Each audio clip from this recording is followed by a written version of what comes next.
আমি গোলাম রব্বানী যদি কোনো রাজনৈতিক বক্তব্য দেই, এমন একটি স্লোগান দেবেন, এলাকায় যদি কোনো ইসলাম বিরোধী উই পোকা, সার পোকা, তেলা পোকা থাকে, ওদের কলিজায় যেন কম্পন সৃষ্টি হয় এমন আওয়াজ তুলতে রাজি আছেন যারা? দুটি হাত টান টান করে তুলে দেখান তো তারা। লিল্লাহি তাকবীর, লিল্লাহি তাকবীর। আল কোরআনের আলো, আল হাদিসের আলো, দুনিয়ার মুসলিম, সারা বিশ্বের মুসলিম,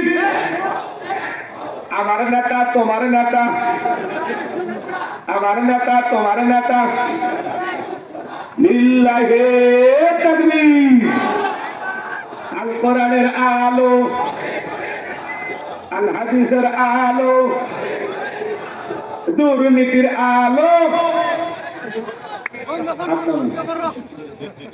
অনেকে ঝুঁকে তালে বলেই ফেলেছেন দুর্নীতির আলো ঘরে ঘরে যাবে। বাংলাদেশে দুর্নীতি দমন কমিশন আছে না নাই? এরপরে দুর্নীতি কমেছে নাকি ডিজিটাল কার্ডে বেড়েই চলেছে। দিন যত ঘরাক ছিল দুর্নীতির পাল্লা তত ভারী হচ্ছিল। কথা বলেন ঠিক কিনা? আমরা চাই আমাদের প্রিয় মাতৃ বাংলাদেশ দুর্নীতি মুক্ত আল্লাহ কবুল করুন, ছিল বলুন আমিন। আমরা চাই আমাদের বাংলাদেশ মাদক মুক্ত আল্লাহ কবুল করুন, ছিল বলুন আমিন।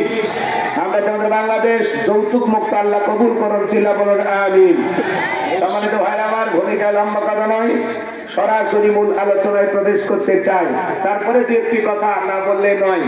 আজ থেকে 1 বছর আগে আমরা যখন কোরআনের মাহফিলে কথা বলার জন্য যাইতাম, আমাদেরকে বলা হতো হুজুর সাবধানে কথা বলবেন, ভুলে যাবেন না এলাকা কার। ওদের কথার সাই শুনে মনে হতো এলাকা ওদের বাবা। অনেকে বলতো হুজুর ওয়াজটা করবেন করবেন, খবরদার নেত্রীর বিরুদ্ধে যেন কোনো কথা না হয়। এখনকার এই বুদ্ধিজীবীরা আছে ভাই, টর্চ লাইট মানে চেহারা খুঁজে পাওয়া যাচ্ছে না। কথা বলেন ঠিক কিনা? এই জন্য মনে রাখবেন, জুলুম কখনো চিরস্থায়ী হতে পারে না।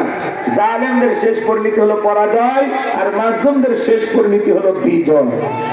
শেষ বিজয়ের হাসি ইমানদার না মাজলুম অসহায় মুসলমানেরা হাসবে। কথা বলেন ঠিক কিনা? ইন্নাল্লাহা লা ইয়াহদিল কওমাজ জালিমিন। যারা জালেম আল্লাহ তাদেরকে ভালোবাসে না, আল্লাহ ভালোবাসে মাজলুমদেরকে। কথা বলেন ঠিক কিনা?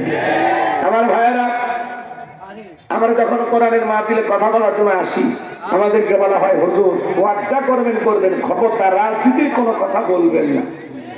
আচ্ছা বলেন তো বাজান, আমার বাড়ি কোন জেলা? গাইবান্ধা। গরিব এলাকায় বাড়ি তো, এই জন্য আমার জেলার নামটা নিতে আপনাদের কষ্ট হচ্ছে। একটু জোরে বলেন আমার বাড়ি কোথায়? গাইবান্ধা। আমি আসছি কোন জেলায়? ঠাকুরগাঁও। বিশ্বাস করেন আমি গাইবান্ধা থেকে ঠাকুরগাঁও এসেছি শুধুমাত্র কোরআনের কথা বলার আশায়। এ সারা মারার অন্য কোনো উদ্দেশ্য নাই। আর গাইবান্ধা থেকে ঠাকুরগাঁও এসে রাজনীতি করে আমার কোনো লাভ আছে?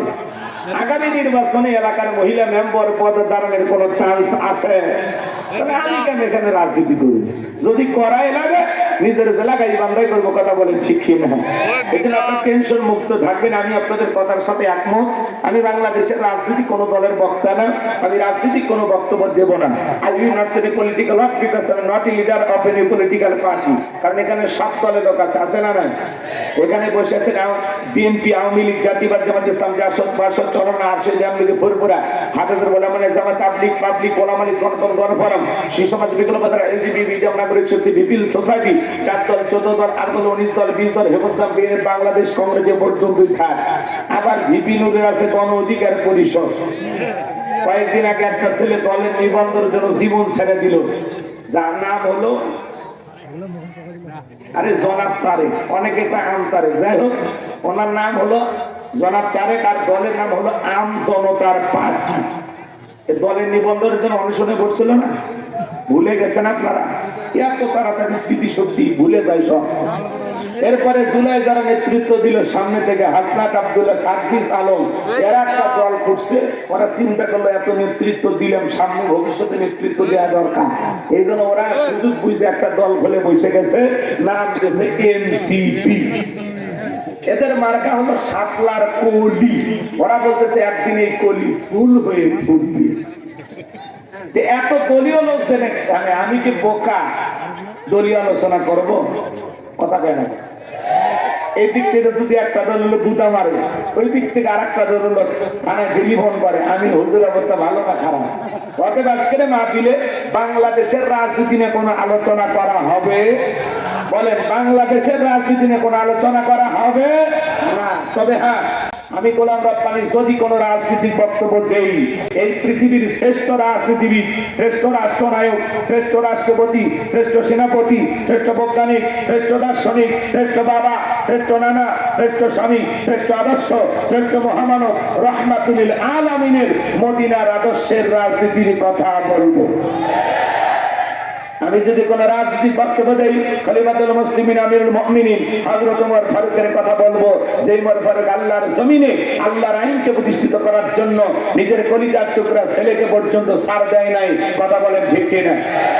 এই মদিনাওয়ালার আদর্শের রাজনীতির কথা শোনার পরে আপনার জন্য আবার চুলকানি আরম্ভ না হয়, কারণ কোরআন হাদিসের হক কথা সবার পেটে হজম হয়। ছোট্ট বাচ্চা অসুস্থ, বাবা ডাক্তারের কাছে নিয়ে গেছে, ডাক্তার সাহেব কিছু ট্যাবলেট দিয়েছে খাইতে, ছোট্ট বাচ্চা তিতে ঔষধ না খেয়ে সব ফেলাই দিয়েছে। পরের দিন সকালবেলা আবার চলে গেছে ডাক্তার সাহেব, গতকালকে ট্যাবলেট দিয়েছিলেন তিতা, আমি ছেলের তিতা। বলে না, ছেলের কোন কায়দা ঔষধ খাওয়ার, বলে উপায় একটা আছে, ঠাকুরগাঁয়ের ভালো কোনো হোটেল থেকে মিষ্টি কিনেন, মিষ্টি কিনে মিষ্টি একটু ফাঁক করবেন, ফাঁক করে ভেতরে ট্যাবলেট ঢুকাইয়া ছেলের সামনে প্লেটে বা ফ্রিজে খাইতে দেবেন।